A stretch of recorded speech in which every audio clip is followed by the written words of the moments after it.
Hello friends, எல்லோருக்கும் வணக்கம். Welcome to investor channel. Today market updates பார்த்துருப்பீங்க. மார்க்கெட் இன்னைக்கு அடிச்சிருந்தாங்க.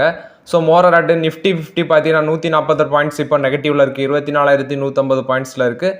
சென்செக்ஸ் 79,020 பாயிண்ட்ஸில் இருக்குது. 400 பாயிண்ட்ஸ் மேலே நெகட்டிவ்ல இருக்குது. நிஃப்டி ஐடி 38,505 பாயிண்ட்ஸில் இருக்குது. 689 பாயிண்ட்ஸ் நெகட்டிவ்ல இருக்குது. ஸோ நிஃப்டி பேங்க் ஒரு 48 பாயிண்ட்ஸ் பாசிட்டிவ்ல இருக்குது. ஸோ மோரராட் பார்த்தீங்கன்னா இன்னைக்கு மார்க்கெட் நெகட்டிவ் ட்ரெண்டில் தான் மூவ் ஆகிட்டு இருக்கு. ஃபர்ஸ்ட் பார்த்தீங்கன்னா ஐடிசி பார்த்தீங்கன்னா இன்னைக்கு ஒரு 494 ரூபாயில் ட்ரேட் ஆகிட்டு இருந்துச்சு. பாசிட்டிவ் மூவ்ல தான் இருக்குது. ஐடிசி ஒரு அப்டேட் கொடுத்துருக்காங்க. ஐடிசி அவங்களோட மதர் பிராண்டாக இருக்க சன்ஃபீஸ்டியில் நியூ பிஸ்கட் கேட்டகரியை லான்ச் பண்ண இருக்கிறாங்க அப்படின்னு சொல்லியிருக்காங்க. ஸோ அவங்களோட சன்ஃபீஸ்ட் பிராண்ட் சவுத் ஈஸ்ட் எல்லா இடமே கிடைக்குது. ஸோ இப்போ பார்த்தீங்கன்னா அவங்க நியூ பிஸ்கட் பிராண்டை லான்ச் பண்ண இருக்கிறாங்க. இது அவங்களோட ஐடிசி ஃபுட் செக்மெண்ட் அது கீழே வரும். ஸோ அவங்க இப்போ ஐடிசி பிஸ்கட் மாடலே பார்த்தீங்கன்னா சூப்பர் எக் அண்ட் மில்க் அந்த காம்போவில் விற்கிறாங்க. அடுத்தது glucose milk cookies and cream அந்த செக்மெண்ட்லேயே விற்கிறாங்க. ஸோ இந்த செக்மெண்ட்லேயே பார்த்தீங்கன்னா இப்படி டிவைட் பண்ணி வச்சிருக்க செக்மெண்ட்லேயே நியூ பிஸ்கட் பிராண்ட் இன்ட்ரடியூஸ் பண்ண இருக்கிறாங்க ஐடிசி அப்படின்னு சொல்லியிருக்காங்க. மோர் எடுத்து பார்த்தீங்கன்னா அவங்களோட மதர் பிராண்டாக இருக்க சன்ஃபீஸ்டிக்கில் இதை லான்ச் பண்ணும் அப்படின்னு சொல்லியிருக்காங்க. ஸோ இது ஐடிசியை பொறுத்த வரைக்கும் ஒரு பாசிட்டிவ் அப்டேட் பார்க்கப்படுது. ஷேர் ப்ரைஸ் இன்னைக்கும் பாசிட்டிவ் ட்ரெண்டில் தான் இருக்குது. NHPC ரிசல்ட்ஸ் அனௌன்ஸ் பண்ணியிருக்காங்க. நெட் ப்ராஃபிட் 1.18% இன்க்ரீஸ் ஆயிருக்கு. 1,108 கோடி பண்ணியிருக்காங்க. ரெவன்யூ ஃப்ரம் ஆப்ரேஷன் 2% கீழே விழுந்திருக்கு. 2,694 கோடி பண்ணியிருக்காங்க. எபிட்டா 1,462 கோடியா இருக்குன்னு சொல்லியிருக்காங்க. எபிட்டா மார்ஜின் 54.3% இருக்கு. ராஜ்குமார் சௌத்ரியை கம்பெனியோட சேர்மேன் அண்ட் மேனேஜிங் டைரக்டராக அப்பாயிண்ட் பண்ணியிருக்காங்க அப்படின்னு சொல்லியிருக்காங்க. ஸோ அது மட்டும் இல்லாமல் லாஸ்ட் மந்த் பார்த்தீங்கன்னா அந்த ரூஃப் டாப் சோலார் ப்ராஜெக்ட் வேண்டி இந்த கவர்மெண்ட் பில்டிங்ஸ்ல எல்லாமே roof top solar project December 2025 அமைக்கிறதுக்கு Tata power renewable energy limited கூட, அதாவது டாடா பவரோட சப்சிடரி அவங்களுக்கு கூட இவங்களோட சப்சிடரியா இருக்க NHPC ரினியூவபிள் எனர்ஜி லிமிடெட் இவங்க ரெண்டு பேருமே ஒரு மெமரம் ஆஃப் அண்டர்ஸ்டாண்டிங் சைன் பண்ணியிருந்தாங்க. So last add positive update அதுதான். இது லாஸ்ட் மந்த் கொடுத்த அப்டேட். பட் ஷேர் ப்ரைஸ் பார்த்தீங்கன்னா இன்னைக்கு நெகட்டிவ்ல தான் ட்ரேட் ஆகிட்டு இருந்துச்சு. நேற்று 100 ரூபாயில் இருந்த ஷேர் இன்னைக்கு 99 ரூபா அந்த ரேஞ்சில் ட்ரேட் ஆகிட்டு இருக்கு. மோராட்டி NHPCயில் இப்போதைக்கு ஆப்பர்ச்சுனிட்டி இல்லைங்கிறது என்னோட ஒப்பீனியன். நெக்ஸ்ட் பார்த்தீங்கன்னா இந்த ஸ்டாக் மார்க்கெட்டில் நம்ம ஸ்டாக் வாங்கும்போது சில சார்ஜஸ் எல்லாமே போடுறாங்க. ஸோ அது எல்லாமே உங்களுக்கு தெரியணும். மோரராட்டு பார்த்தீங்கன்னா நேற்று நான் 10,000 ரூபா ஆட் பண்ணேன். அதில் பார்த்தீங்கன்னா ஒரு 46 ரூபா ஒரு மைனஸில் இருந்துச்சு ஆப்பில், ப்ரோக்கரேஜ் ஆப்பில். அது சில டிரான்சாக்ஷன் சார்ஜஸ் அந்த ஆப்பு மாதம் சார்ஜஸ் உண்டு, 25 ரூபா சம்திங் உண்டு. அது எல்லாம் சேர்த்து ஒரு 26 ரூபா வந்துச்சு. ஸோ அது கொடுத்தேன். அது கொடுத்து போக 10,000 ரூபா மைனஸ் பண்ணால் 9,953 ரூபா வந்துச்சு. ஸோ டாக்ஸஸ் அவங்க போட்டிருக்குது பார்த்தீங்கன்னா செக்யூரிட்டி டிரான்சாக்ஷன் டேக்ஸ் STTD அது ஒரு 10 ரூபா போட்டிருக்காங்க. டாக்ஸபிள் வேல்யூ ஆஃப் சப்ளை அப்படின்னு சொல்லி ஒரு 0.33 போட்டிருக்காங்க. CGST ஒரு 9% 0.03 போட்டிருக்காங்க. SGST ஒரு 9% 0.03 போட்டிருக்காங்க. எக்ஸ்சேஞ்ச் டிரான்சாக்ஷன் சார்ஜஸ் 0.32 போட்டிருக்காங்க. செபி டேன் ஓவர் ஃபீ ஒரு 0.01, ஸ்டாம்ப் டியூட்டி 1, ஆக்ஷன் சார்ஜஸ் ஒன்றும் இல்லை அப்படின்னு சொல்லியிருக்காங்க. மோராட்டு பார்த்தீங்கன்னா இவ்வளோ சார்ஜஸ் நேற்று எனக்கு போட்டிருக்காங்க. ஸோ இது தான் ஸ்டாக் மார்க்கெட்டில் சார்ஜஸ் பற்றின அப்டேட்டு. ஸோ உங்களுக்கு ஒரு கிளியரன்ஸ் கிடச்சிருக்கும். இப்போ நெக்ஸ்ட் பார்த்தீங்கன்னா டாடா மோட்டார்ஸ் இந்த ஷேர் ப்ரைஸ் 1,044 ரூபாயில் ட்ரேட் ஆகிட்டு இருந்துச்சு. மோராட்டி இவங்க நேற்று டாட்டாவோட கர்வை லான்ச் பண்ணி தாங்க நம்ம பார்த்துருந்தோம். ஸோ அந்த டாட்டா கர்வை லான்ச் பண்ணதுக்கப்புறம் பார்த்தீங்கன்னா அந்த ஷேர் ப்ரைஸ் 1,300 ரூபா வரைக்கும் போகும் அப்படின்னு சொல்லி இந்த டாடா மோட்டார்ஸ்க்கு நிறைய ப்ரோக்கரேஜஸ் அப்டேட் கொடுத்துருக்காங்க. ஸோ இதில் நம்ம கவனிக்க வேண்டியது டாடா மோட்டார்ஸ்லேருந்து இன்னொரு அப்டேட் வந்திருக்கு. அவங்களோட அந்த ஸ்ட்ராட்டஜிக் டிமர்ஜருக்கு அப்புறம் பார்த்தீங்கன்னா $1 பில்லியன் ரெவன்யூ பெர் செக்மெண்ட்டுக்கு அவங்க ஏம் பண்ணுறாங்க அப்படின்னு சொல்கிறாங்க. அதாவது டிமர்ஜருக்கு அப்புறம் பெர் செக்மெண்ட்டுக்கு $1 பில்லியன் ரெவன்யூ அவங்க ஏம் பண்ணியிருக்காங்க. இதில் Tata motor passenger vehicle, Tata motor commercial vehicle இப்படி 2 இதாட்டு ஸ்ப்ளிட் பண்ணுறாங்க. பேசஞ்சர் வெஹிக்கிளில் பார்த்தீங்கன்னா அந்த எலக்ட்ரிக் வெஹிக்கிள் பிஸ்னஸ், JLR அது எல்லாமே அந்த ரிலேட்டட் இன்வெஸ்ட்மெண்ட் எல்லாமே ஒரு செக்மெண்ட்டில் வரும். கமர்ஷியல் வெஹிக்கிள்ஸில் பார்த்தீங்கன்னா உங்களுக்கு தெரியும் அந்த கமர்ஷியல் வெஹிக்கிள் அண்ட் அது ரிலேட்டட் இன்வெஸ்ட்மெண்ட் எல்லாமே அது ஒரு கம்பெனி வரும். ஸோ 2 லிஸ்டட் என்டிட்டி ஆட்டு வருது. ஸோ அந்த 2 லிஸ்டட் என்டிட்டியுமே ஈச் என்டிட்டிக்கு பார்த்தீங்கன்னா $1 பில்லியன் ரெவன்யூ வச்சு ஒரு பெர் செக்மெண்ட்டுக்கு அவங்க எதிர்பார்க்குறாங்க டாடா மோட்டார்ஸ். ஸோ இது டாடா மோட்டார்ஸ் கொடுத்த பாசிட்டிவ் அப்டேட்டு. பட் நான் எதிர்பார்க்குறது டாடா மோட்டார்ஸில் எகைன் என்ட்ரி கொடுக்குறது நான் பார்த்தீங்கன்னா ஒரு 950 ரூபா வந்துச்சுன்னா இந்த டாடா மோட்டார்ஸில் எகைன் வாங்குவேன். ஸோ இப்போதைக்கு வெயிட் பண்ண தான் செய்கிறேன் டாடா மோட்டார்ஸில். இது டாடா மோட்டார்ஸை பொறுத்த வரைக்கும் அப்டேட்டு.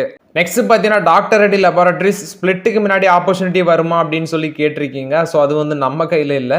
ஸோ அது சுற்றி இருக்கிற நியூஸஸ் ப்ளஸ் மார்க்கெட் கண்டிஷனை பொறுத்து தான் இருக்குது. இப்போதைக்கு பார்த்தீங்கன்னா அவ்வளோத்துக்கு பெரிய அளவில் டிப்பு இந்த ஷேரில் வர்றது மாதிரி எனக்கு தோணலை டாக்டர் ரெட்டி லெபார்ட்டரிஸில். மேபி வந்து ஒரு 400 இறங்கி 6500 அந்த ரேஞ்சுக்கு வரைக்கும் வரலாம். இன்றைக்கி வந்து பார்த்தீங்கன்னா இன்றைக்கும் பாசிட்டிவில் தான் இருக்குது. 6935 ரூபாவில் ட்ரேட் ஆகிட்டு இருக்கு மோராட்டு. அப்படி ஒரு ஆப்பர்ச்சுனிட்டிஸ் வந்துச்சுன்னா டாக்டர் ரெட்டி லெபார்ட்டரிஸில் நமக்கு யூஸ்ஃபுல் தான். பட் வந்து வருமா அப்படின்னு சொல்லி எக்ஸாக்டாக கணிக்க முடியாது. பட் நான் எக்ஸ்பெக்ட் பண்ணுறது ஸ்ப்ளிட்டுக்கு அப்புறம் வர வாய்ப்புகள் இருக்குன்னு நினைக்கிறேன். ஸோ ஸ்ப்ளிட்டு டைமில் வந்து பார்த்தீங்கன்னா ஆப்பர்ச்சுனிட்டி வந்து என்ட்ரி கொடுக்கலாம். அப்படி ஸ்ப்ளிட்டுக்கு முன்னாடி ஆப்பர்ச்சுனிட்டி வந்தாலும் என்ட்ரி கொடுக்கலாம். பட் நான் எக்ஸ்பெக்ட் பண்ணுறது அட்லீஸ்ட் ஒரு 6000 கீழே வந்துச்சுன்னா டாக்டர் ரெட்டி லெபார்ட்டரிஸில் ஸ்லோவாக அக்யூசியேஷன் பண்ணலாங்கிறது என்னோட ஒப்பீனியன். நெக்ஸ்ட் அமர் ராஜா பேட்டரிஸ் பற்றி கேட்டிருக்கீங்க. ஸோ இது வந்து முன்னாடி பார்த்தீங்கன்னா நான் வந்து ரொம்ப நாளாக சொல்லிட்டு இருந்தேன். பட் அந்த ரேஞ்சில் யாருமே பெரிய லெவலில் இதுக்கு வந்து இம்பார்ட்டன்ஸ் கொடுக்கல. பட் ஷேர் ப்ரைஸ் வந்து இந்த ஆந்திரா எலெக்ஷன் ரிசல்ட்ஸ்க்கு அப்புறம் ஜர்ரணி வந்து வெறும் 1000 ரூபா அந்த ரேஞ்சில் இருந்தது 1600 வந்துடுச்சு. ஸோ அந்த ஷேர் பார்த்தீங்கன்னா எலெக்ஷன் ரிசல்ட்ஸ்க்கு அப்புறம் தான் 500 மேலே போச்சு. 1000 1600 வந்தது. அந்த 600 to 500 மேலே போனது வந்து பார்த்தீங்கன்னா ரிசல்ட்ஸ்க்கு அப்புறம் தான். இன்னைக்கு 2% மேலே அடிச்சிருக்காங்க. மோராட்ட 1500 இருக்குது. வேல்யூஷன் படி பார்க்கும்போது இப்போதைக்கு அந்த ஷேரில் ஆப்பர்ச்சுனிட்டி இல்லை. ஸோ ரிஸ்க் எடுத்து என்ட்ரி கொடுக்கலான்னு சொன்னால் கூட அது வந்து பார்த்தீங்கன்னா அட்லீஸ்ட் ஒரு 1000க்கு வந்தால் தான் நம்ம வந்து அதில் ரிஸ்க் என்ட்ரியே கொடுக்க முடியும். ஸோ அமர் ராஜா பேட்டரிஸில் இப்போதைக்கு ஆப்பர்ச்சுனிட்டி இல்லைங்கிறது என்னோட ஒப்பீனியன். ஆல்ரெடி 870 880 அந்த ரேஞ்சிலே ஸ்லோவாக கன்சிடர் பண்ண சொல்லியிருக்கோம் முன்னாடி யூடியூப் சேனல் ஸ்டார்ட் பண்ண டைம்லே. ஸோ அப்போ கன்சிடர் பண்ணி தான் நல்ல லாபம். பட் இப்போதைக்கு அமர் ராஜா பேட்டரிஸில் ஆப்பர்ச்சுனிட்டி இல்லைங்கிறது என்னோட ஒப்பீனியன். நெக்ஸ்ட் பார்த்தீங்கன்னா பாரத் 4G ரிசல்ட்ஸ் அனௌன்ஸ் பண்ணியிருக்காங்க. நெட் ப்ராஃபிட் 269 கோடி பண்ணியிருக்காங்க. 13.5% பார்த்தீங்கன்னா நெட் ப்ராஃபிட் கீழே விழுந்திருக்கு. ஏன்னா சேம் குவார்டர் லாஸ்ட் இயரில் 312 கோடி பண்ணியிருக்காங்க. ரெவன்யூ 10% இன்க்ரீஸ் ஆயிருக்கு. 2338 கோடியாக இருக்குன்னு சொல்லியிருக்காங்க. So revenue year on year பேஸில் இன்க்ரீஸ் ஆயிருக்கு. எபிட்டா 18.7% கீழே விழுந்திருக்கு. 651 கோடியாக இருக்குன்னு சொல்லியிருக்காங்க. மார்ஜின் வந்து 28% இருக்குது. சேம் பீரியட் லாஸ்ட் இயரில் அது 26% இருந்திருக்கு. ஒரு ஒன் டைம் லாஸை வந்து ஃபேஸ் பண்ணியிருக்காங்க இந்த குவார்ட்டரில். 146 கோடி வேல்யூ உள்ளது. நெக்ஸ்ட்டு 2000 கோடி பார்த்தீங்கன்னா ஃபண்ட் ரைஸும் பண்ணுறாங்க அப்படின்னு சொல்லியிருக்காங்க. பாரத் ஃபோர்ஜ் பார்த்தீங்கன்னா நியூ ஆர்டர் வின் பண்ணியிருக்காங்க. அதாவது ஃபெரோஸ் அண்ட் அலுமினியம் காஸ்டிங்ஸ் அந்த செக்மெண்ட்டில் கோர் ஃபார்ஜிங் பிஸ்னஸில் பார்த்தீங்கன்னா 980 கோடி ஒரு ஆர்டர் வின் பண்ணியிருக்காங்க. அடுத்தது டிஃபென்ஸ் பிஸ்னஸ் ரெவன்யூ வந்து 147% இன்க்ரீஸ் ஆயிருக்கு. 642 கோடியாக இருக்குது. இந்த செக்மெண்ட்டில் 775 கோடி ஒருத்துள்ள ஆர்டர் வந்து இந்த குவார்ட்டரில் வின் பண்ணியிருக்காங்க. இவங்களோட ஆர்டர் புக் வந்து 5400 கோடியாக இருக்குது. ஆர்டிலரி கன்ஸு, வெஹிக்கிள், கன்சியூமபிள்ஸ் அந்த செக்மெண்ட்டில் பார்த்தீங்கன்னா இவங்க அந்த ஆர்டரை வின் பண்ணியிருக்காங்க. மோராட் இது வந்து பாரத் ஃபோர்ஜ் போஸ்ட் பண்ண ரிசல்ட்ஸ் அப்டேட்டு. ரிசல்ட்ஸ் பார்த்தீங்கன்னா இது ப்ராஃபிட் வந்து எரானெட் பேஸில் கீழே விழுந்திருக்கு. ரெவன்யூ இன்க்ரீஸ் ஆயிருக்குன்னு சொல்லியிருக்காங்க. அடுத்தது அவங்களோட சப்சிடரியாக இருக்கிற ஒரு கம்பெனியில் வந்து $12 மில்லியன் வந்து லோன் இருக்குன்னு சொல்லியிருக்காங்க. அந்த லோனை வந்து அவங்களோட சப்சிடரி கம்பெனியோட ஈக்விட்டியாയിട്ട് அவங்க கன்வெர்ட் பண்ணுவாங்க அப்படின்னு சொல்லியிருக்காங்க. மோராட்டு 2000 கோடி ஃபண்ட் ரைஸும் பண்ண இருக்கிறாங்க. இது பாரத் ஃபோர்ஜ் போஸ்ட் பண்ண ரிசல்ட்ஸ் அப்டேட்டு. அவங்களோட Q2 வந்து ஒரு பாசிட்டிவ் அவுட்லுக் கொடுத்துருக்காங்க. நெக்ஸ்ட் பார்த்தீங்கன்னா ஆர்பிஎன்எல் ஷேர். இந்த ஷேர்லேயும் ஒரு ஆப்பர்ச்சுனிட்டி நான் எக்ஸ்பெக்ட் பண்ணிட்டு இருக்கிறேன். இன்னைக்கு ஷேர் ப்ரைஸ் 5% மேலே அடிச்சிருந்தாங்க.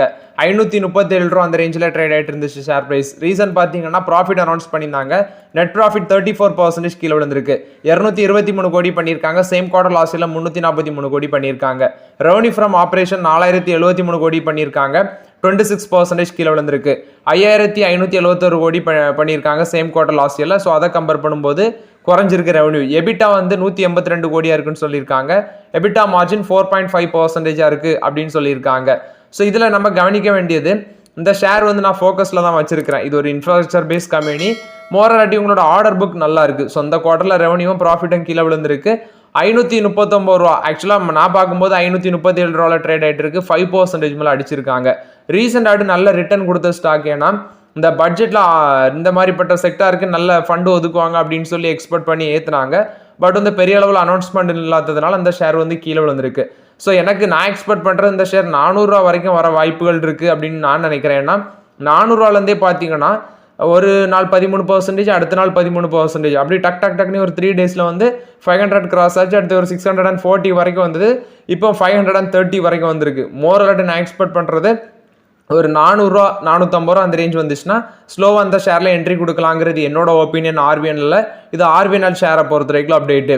நெக்ஸ்ட் எம்ஆர்எஃப் பொறுத்த வரைக்கும் அப்டேட்டு. Q1 ரிசல்ட்ஸ் அனௌன்ஸ் பண்ணியிருக்காங்க.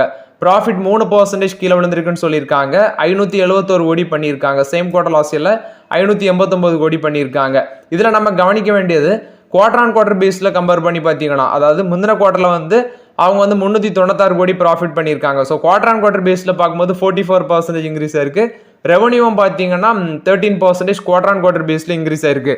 ரெவன்யூ வந்து இயர் ஆன் இயர் பேஸில் 12% இன்க்ரீஸ் ஆயிருக்குன்னு சொல்லியிருக்காங்க. அடுத்து அதர் இன்கம் பார்த்தீங்கன்னா 13% இன்க்ரீஸ் ஆயிருக்கு. 84.04 crores இருக்குன்னு சொல்லியிருக்காங்க. நெக்ஸ்ட் எக்ஸ்பென்சஸ் 6517 கோடியா இருக்கு. 14% இன்க்ரீஸ் ஆயிருக்குன்னு சொல்லியிருக்காங்க. மோர் ஆர் இந்த ஷேர் பிரைஸ் இப்போதைக்கு கன்சிடர் பண்ண முடியாது. ஸோ இது வந்து 1 லட்சம் ரூபாய்க்கு மேலே ட்ரேட் ஆகிட்டு இருக்கு. இன்னைக்கு வந்து பாசிட்டிவ்ல தான் இருந்துச்சு எம்ஆர்எஃபோட ஷேர் பிரைஸ். ஆனால் ப்ராஃபிட் வந்து பார்த்தீங்கன்னா குவார்டர் ஆன் குவார்டர் பேஸில் 44% இன்க்ரீஸ் ஆயிருக்கு. இயர் ஆன் இயர் பேஸில் 3% கீழே விழுந்திருக்கு. ரெவன்யூ வந்து குவார்டர் ஆன் குவார்டர் பேஸில் இன்க்ரீஸ் ஆயிருக்கு. இயர் ஆன் இயர் பேஸில் இன்க்ரீஸ் ஆயிருக்கு. நெக்ஸ்ட் பார்த்தீங்கன்னா JSW எனர்ஜி லிமிடெட்ல வந்து அப்டேட். ஸோ அவங்களுக்கு பார்த்தீங்கன்னா ஒரு Solar Energy Corporation of India அந்த கமிட்டிட்டு வந்து ஒரு லெட்டர் ஆஃப் அவார்டு வந்து கிடச்சிருக்கு. 230 மெகாவாட் உள்ள அந்த ரினோபிள் எனர்ஜி செக்மெண்ட் சப்ளை பண்ணுறதுக்கு வேண்டி அப்படின்னு சொல்லியிருக்காங்க. ஸோ அது வேண்டி சோலார் எனர்ஜி கார்பரேஷன் ஆஃப் இந்தியாட்ட வந்து JSW எனர்ஜி லிமிடெடுக்கு ஒரு லெட்டர் ஆஃப் அவார்ட் கிடச்சிருக்கு. ஸோ இது JSW எனர்ஜி பொறுத்த வரைக்கும் பாசிட்டிவ் அப்டேட்டு. நெக்ஸ்ட் மாருதி சுசுகியில் ஒரு அப்டேட் வந்திருக்கு. ஸோ இதில் என்ன அப்டேட்னா இவங்க வந்து சில வெஹிக்கிள்ஸை ரீகால் பண்ணுறாங்க. அந்த அல்டோ K10 வெஹிக்கிள்ஸ் வந்து ரீகால் பண்ணுறாங்க. 2555 வெஹிக்கிளை வந்து ரீகால் பண்ணுறாங்க. ஸ்டியரிங் கியர் பாக்ஸ் அசம்பிளியில் வந்து பார்த்தீங்கன்னா சில ப்ராப்ளம்ஸ் இருக்குது அப்படின்னு சொல்லியிருக்காங்க. டிரைவ் பண்ணும்போது அந்த வெஹிக்கிள்ஸ் அந்த பார்ட் ரிப்ளேஸ்லாம் பண்ணும்போது பார்த்தீங்கன்னா சில ப்ராப்ளம்ஸ் இருக்குன்னு சொல்லியிருக்காங்க. ஸோ அப்படி ஏதாவது இருந்துச்சுன்னா வெஹிக்கிள் ஓனர்ஸ் பார்த்தீங்கன்னா அந்த மாருதி சுசுகி கான்டாக்ட் பண்ணிங்கன்னா உங்களுக்கு வந்து அந்த ஷோரூம்லேயே ஃப்ரீயாட்ட அதை சரி பண்ணி கொடுப்பாங்க அப்படின்னு சொல்லியிருக்காங்க. ஸோ இது மாருதி சுசுகி இந்தியாவை பொறுத்த வரைக்கும் அப்டேட்டு. நெக்ஸ்ட் ஆர்பிஐயோட மீட்டிங் நடந்துருந்துச்சு. ரெப்போ ரேட் பார்த்தீங்கன்னா அன்சேஞ்சாக தான் வச்சிருக்காங்க. 6.5% தான் வச்சிருக்காங்க. ஓவரால் 9th மீட்டிங்கில் இதை வந்து ஹோல்ட் பண்ணி வச்சிருக்காங்க. ஃபினான்ஷியல் 25க்கான ரியல் ஜிடிபி க்ரோத் ப்ரொஜெக்ஷன் 7.2% இருக்கு. இன்ஃப்ளேஷன் வந்து 4.5% அன்சேஞ்சாக இருக்குன்னு சொல்லியிருக்காங்க. ஸோ மோரலாட்டி இப்போ பார்த்தீங்கன்னா இந்த வாட்டியும் ரேட் கட்ஸ் இல்லை அப்படின்னு சொல்லியிருக்காங்க. டாக்ஸ் பேமெண்ட் லிமிட், அதாவது இந்த யூபிஐ மூலமாட்டு பே பண்ணுற டாக்ஸ் பேமெண்ட் லிமிட்டை 1 lakhலேருந்து பார்த்தீங்கன்னா 5 லட்சம் வரைக்கும் உயர்த்தியிருக்காங்க. மோரலாட்டு இது ஆர்பிஐ கொடுத்த அப்டேட்டு. வெல்சம் கார்பரேஷன் லிமிடெட்ல வந்து அப்டேட். நெட் ப்ராஃபிட் 47% இன்க்ரீஸ் ஆயிருக்கு. 247 கோடியா இருக்குன்னு சொல்லியிருக்காங்க. ரெவன்யூ வந்து 3179 கோடியா இருக்கு. சேம் குவார்டர் லாஸ்ட் இயர்ல 4118 கோடி பண்ணியிருக்காங்க. ஸோ கீழே விழுந்திருக்கு.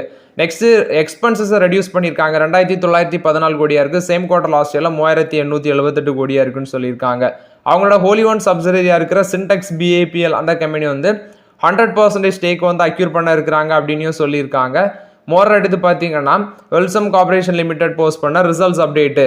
ஓகே ஃப்ரெண்ட்ஸ், இந்த வீடியோ உங்களுக்கு பயனுள்ளதாக இருக்குன்னு நினைக்கிறேன். பயனுள்ளதாக இருந்துச்சுன்னா லைக் பண்ணுங்க, சப்ஸ்கிரைப் பண்ணுங்க, கமெண்ட் பண்ணுங்க, ஷேர் பண்ணுங்க. Okay friends, thank you.